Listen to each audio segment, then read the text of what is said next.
नमस्कार। बात कर लेते हैं देश के मौसम की। कैसा रहेगा आपके शहर, आपके इलाके, आपके प्रदेश में मौसम का पूर्वानुमान। आईएमडी की तरफ से जारी पूर्वानुमान में साफ तौर पर कहा गया है कि देश के कई इलाकों में भीषण लू चलने की आशंका है, तो वहीं कुछ इलाकों में बारिश होगी और मानसून को लेकर भी अपडेट जारी किया गया है।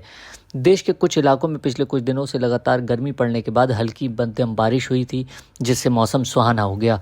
अब बात खास तौर पर किस इलाकों में लू चलेगी उसको लेकर कर लेते हैं। उत्तर प्रदेश, झारखंड, पश्चिम बंगाल, राजस्थान में लू चलने की संभावना जताई गई है। आने वाले 2-3 दिन लगातार इन इलाकों में लू चलेगी। इसके अलावा बिहार, उड़ीसा, तमिलनाडु, पौंडीचेरी जैसे राज्यों में गर्मी और चिपचिपा मौसम लोगों को परेशान करेगा। 14 से 19 मई तक ये स्थिति बनी रहेगी।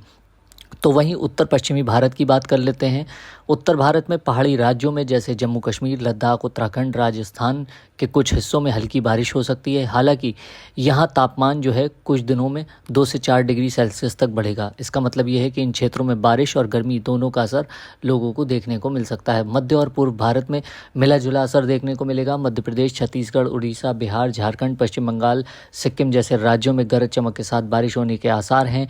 कुछ स्थानों पर हवाएं 70 किलोमीटर प्रति घंटे तक की रफ्तार से चलेंगी, यानी कि इन इलाकों में हवाएं जो हैं बहुत तेज़ होंगी। इसी के साथ अंडमान और निकोबार द्वीप में भी भारी बारिश होने के संकेत मिल रहे हैं, क्योंकि मानसून की आमद उस इलाके में हो चुकी है और मानसून 2 से 3 दिन पहले आने से देश के अंदर काफ़ी खुशी का माहौल है। लेकिन इन इलाकों में मानसून की वजह से भारी बारिश भी देखने को मिलेगी। दक्षिण भारत की बात कर लेते हैं। दक्षिण भारत में ओलावृष्टि की भी आशंका कई इलाकों में बताई गई है। दक्षिणी भारत के राज्यों में मौसम फिलहाल जो है वो सामान्य बना हुआ है। तेलंगाना, तमिलनाडु, कर्नाटक, आंध्र प्रदेश और केरल में बारिश के साथ साथ बिजली गिरने की घटनाएं पिछले कुछ दिनों में देखने को मिली हैं। खास बात यह है कि 14, 15 और 16 मई को भी स्थिति ऐसे ही रहने वाली है, यानी कि 14 को जिस तरह रही उसी तरह अब 15, 16 को भी रहने वाली है। कुछ इलाकों में ओलावृष्टि होने की चेतावनी जाहिर तौर पर आईएमडी की तरफ से कहा गया है। तमिलनाडु, पौंडीचेरी और करैकल का जो इलाका है वहाँ पर भारी वर्षा को लेकर आईएमडी ने साफ तौर पर चेतावनी जारी की है। पश्चिम भारत में हल्की बारिश और तेज़ हवाओं का असर देखने को मिल सकता है। पश्चिम भारत के कुछ हिस्सों में जैसे कोंकण, गोवा, मध्य महाराष्ट्र, मराठवाड़ा और गुजरात में 14 से 17 मई तक के बीच हल्की मध्यम बारिश होने की संभावना है। यानी कि 14 को मौसम थोड़ा मिला जुला रहा, लेकिन 14 के बाद 17 तक अब ऐसी ही स्थिति देखने को मिलेगी। इन इलाकों में गरज चमक के साथ तेज़ हवाएं जो हैं वो मौसम का रंग बदलती हुई नज़र आएंगी। कहीं कहीं पर हवाओं की रफ्तार 60 से 70 किलोमीटर तक की हो सकती है।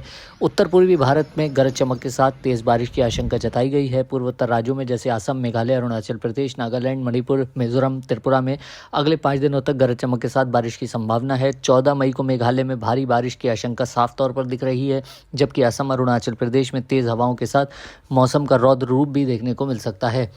इन इलाकों में भी हवा जो है वो तेज़ रहने वाली है, इसलिए थोड़ा लोगों को सतर्क रहने की आवश्यकता है। अब बात कर लेते हैं अंडमान निकोबार में, जहां मानसून की आमद हुई है, तो वहां पर लगातार आने वाले दिनों में बारिश आपको देखने को मिल सकती है। 2 से 3 दिन मानसून जो है वहां पर असर दिखाता हुआ साफ तौर पर नज़र आएगा। बात दिल्ली एनसीआर की करते हैं। दिल्ली एनसीआर के आसपास के इलाकों में पिछले कुछ दिनों से लगातार गर्मी पड़ रही थी, लेकिन 2 दिन से हल्की मध्यम बारिश कुछ इलाकों में दर्ज की गई है। अब यही स्थिति 15, 16 और 17 को बताई जा रही है कि वहाँ बादल छाए रहेंगे। 40 से 42 डिग्री सेल्सियस तक मैक्सिमम तापमान जो है वो जा सकता है। न्यूनतम तापमान 27 से 29 डिग्री तक जा सकता है, जिसकी वजह से गर्मी उमस भरा मौसम दिल्ली और उसके आसपास के इलाकों में देखने को मिलेगा। जैसे मेरठ, मुजफ्फरनगर, सहारनपुर वाला जो इलाका है, दिल्ली एनसीआर से जुड़ा जो इलाका है, इन इलाकों में लू के आसार भी नज़र आ रहे हैं, यानी कि गर्मी इन इलाकों में लोगों की चिंताएं बढ़ाएंगी। मौसम से जुड़े तमाम अपडेट पाने के लिए आप किसान इंडिया पर बने रह सकते हैं। तमाम अपडेट पर हमारी नज़र बनी रहती है। बहुत बहुत धन्यवाद।